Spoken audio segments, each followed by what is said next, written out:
So this is gonna be crazy, guys. First of all, we need to draw the oval, and I'm using this graphics medium chipboard. Those are pieces 4 inches by 6. I'm using actually 8 of them. I will put them together and then we try to draw a perfect oval for the arena. This will be the dimension, so it is 4, 8, 12, 16 inches by 12 inches. Okay, let's do it.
Yes, here.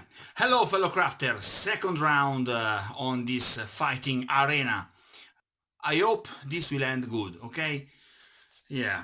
Cross fingers. Let's go to the table. Crack on.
Wow, this first part was very interesting. I was improvising a lot, and yeah, for this kind of project, when you have a lot of repetition in architecture, you need to use some tools and some skills that allows you to be fast. So yeah, in this video you will see a couple of techniques that I use for patterns in architecture.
of the crowd grew with the sight of blood. Cold steel, sand bathed by red lifeblood. Only one will remain. Only one will be sung in legends for centuries to come. From the beginning, I had in mind to build the cover for the tiers, so I recovered these very special aperitif toothpicks. They look like small forks and they can be combined to obtain slightly special wooden structures.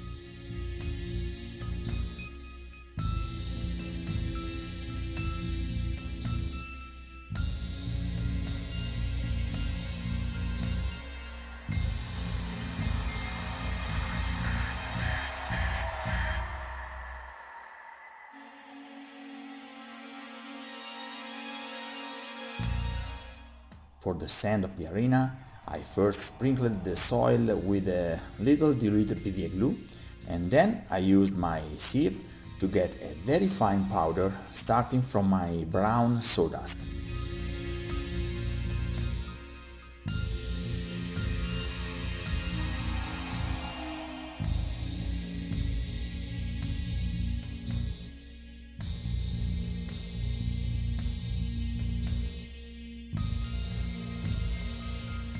For a more realistic effect, after using spray glue, I then added two sands of slightly different colors.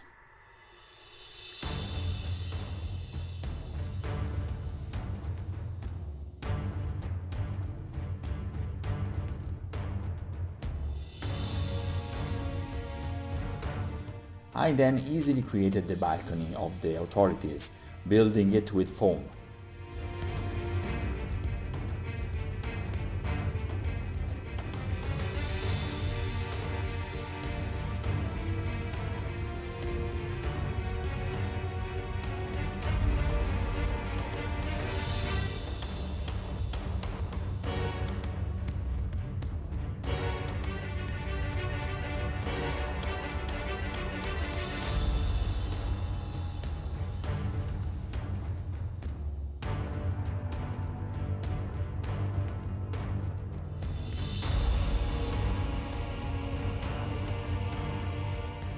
I added small details and assembled everything with hot glue, using a miniature to place the balcony at the right height.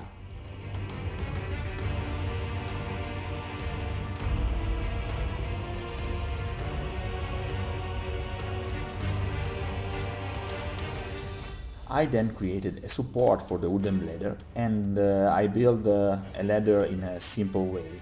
Check out my tutorial number 4 to learn about my favorite wooden grain technique.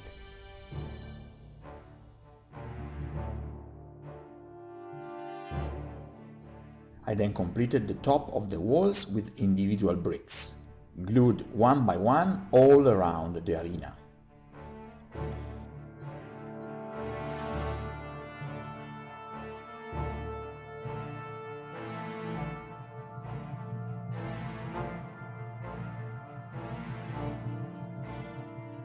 I used the usual formula of Mod Podge, water and black acrylic paint to cover and protect the whole piece.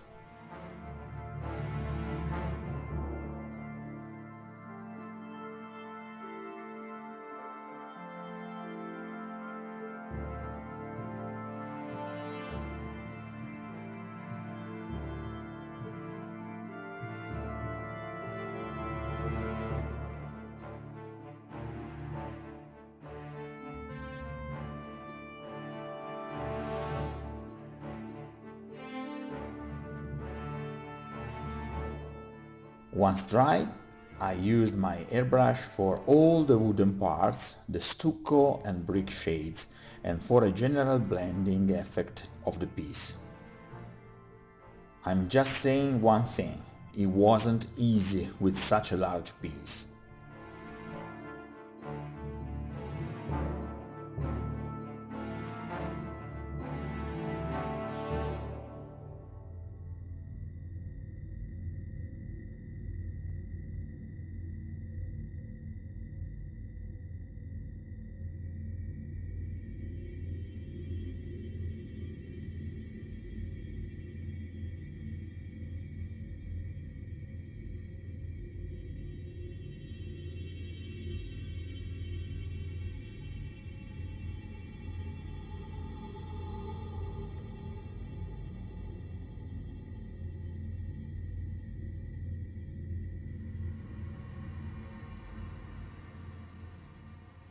I added more details, such little rings, part of stones, and you can see in the pictures these two statues are two chess pawns.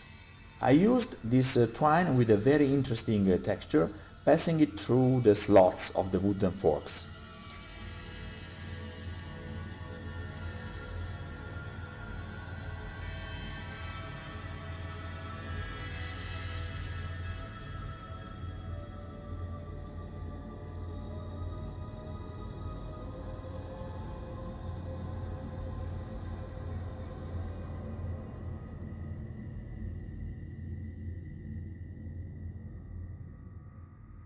Once the turn of the walls was completed, I secured it with some superglue.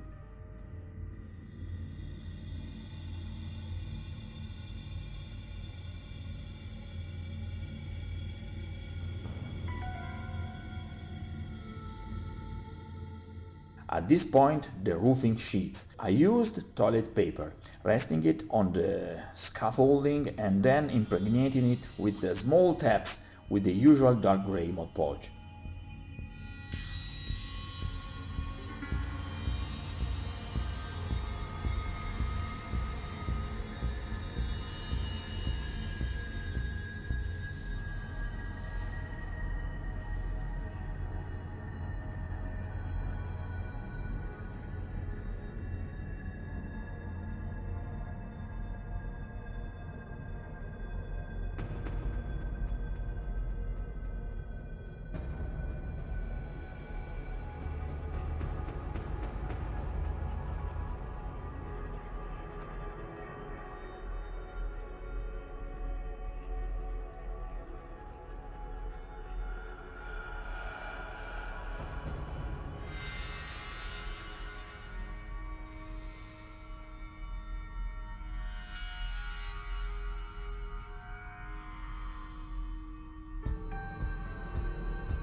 Before it even dried, I used my airbrush to ensure that the red color distributed naturally through the wet paper. I used the same red for pools of blood in the sand, just few drops, and thanks to the toothbrush technique, for blood splatter on the walls. Yeah, splatter.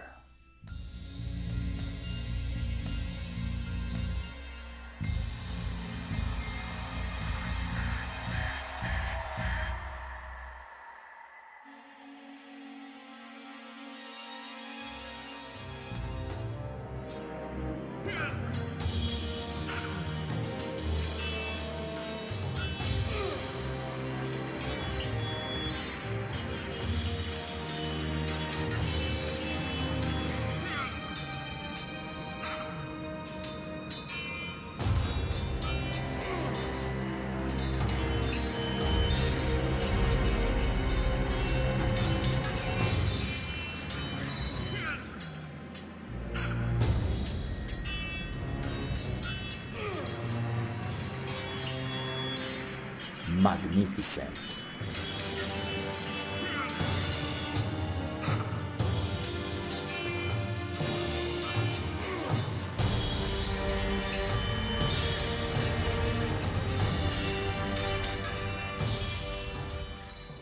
Okay guys, this is it for today. I hope you enjoyed this video. If you like this video, please hit the like button and don't forget to subscribe this channel. Remember to support this channel through Patreon or PayPal. And yes, I think I see you all on the next episode.